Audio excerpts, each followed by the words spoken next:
2019 was a standout year for global equity markets in performance terms. Most markets achieved double-digit returns over the course of the year.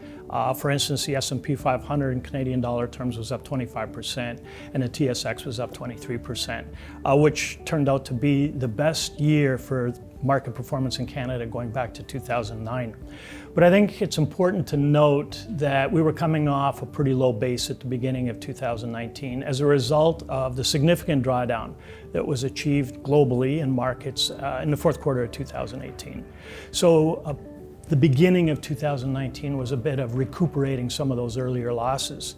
If we take a look at a 3-year view, as on the following chart, looking at the TSX, for instance, over the last 3 years, point to point, the market was up 11.8%, or 3.8% compounded annually. So that smooths out the effect of that fourth quarter drawdown, if you will.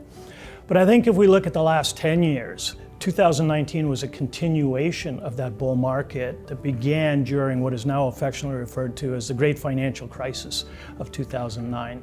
And there were a couple of interesting things that came along with that over the last 10 years.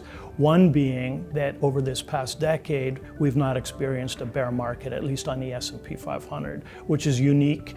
And secondly, that the past decade has produced the best returns for a decade going back to 1950 on the industrialization or reindustrialization of the Western world coming out of the Second World War.